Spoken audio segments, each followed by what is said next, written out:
अकोला में मराठा आरक्षण के मुद्दे पर ओबीसी और घुमंतू विमुक्त संगठनों का रोष उफान पर है। कार्यकर्ताओं ने जिला अधिकारी कार्यालय के बाहर मोर्चा निकाला, शासन निर्णय की होली जलाई और आरक्षण में हस्तक्षेप न करने की चेतावनी दी। महाराष्ट्र सरकार द्वारा मराठा आरक्षण पर लिए गए हालिया निर्णय पर ओबीसी समाज संगठन और घुमंतू विमुक्त जाति संगठनों ने कड़ा विरोध किया है।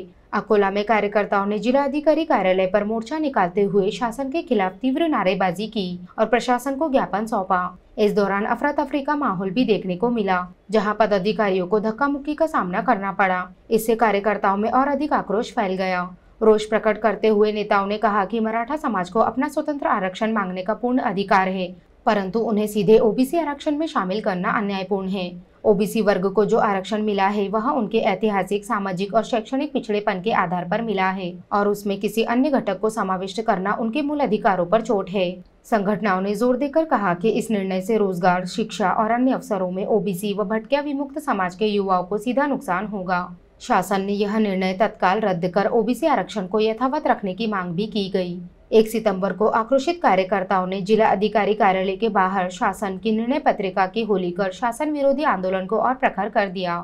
संगठनों का स्पष्ट मत है कि यदि 50% आरक्षण की सीमा समाप्त कर दी जाए और उसमें वृद्धि की जाए, तभी सभी समाज घटकों की मांगों का समाधान संभव होगा।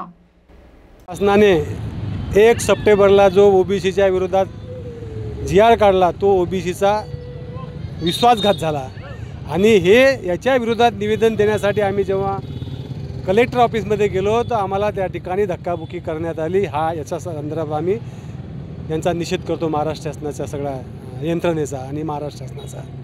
काय चुकलं आमचं?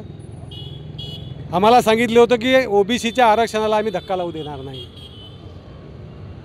आणि तिकडे मराठा समाजाला सांगतात की आम्ही तुम्हाला न्याय देऊ। मग याच्यात कोण जिंकलं? मराठा समाज म्हणजे खुश झाला आरक्षण मिळालं म्हणून। ओबीसी आज या ठिकाणी कोमात गेला, तर यामध्ये जिंकलं कोण? माझं असं मत आहे, यामध्ये ओबीसी जिंकला नाही आणि मराठाही जिंकला नाही। यामध्ये जिंकलं ते सरकार जिंकलं, फडणवीस साहेब जिंकले। दोघांची भांडणं लावून दिली पण मार्ग या ठिकाणी काढला नाही। ओबीसीमध्ये या ठिकाणी मराठा समाजा समावेश म्हणजे गरीब ओबीसीवर अन्याय। एक ना धड भाराभर चिंध्या। अरे तुम्ही एका ठिकाणी त्या 50% 27% किती लोकांना टाकणारा? म्हणजे 50% ओपनमधून काढायचे आणि ओबीसीमध्ये टाकायचे, 50% टाकायचे। याच्यामुळे काही न्याय मिळणार नाही। आरक्षण हे सामाजिक आणि आर्थिक आणि शैक्षणिक निकषावर मिळालेलं आहे, त्यांना मिळालं पाहिजे।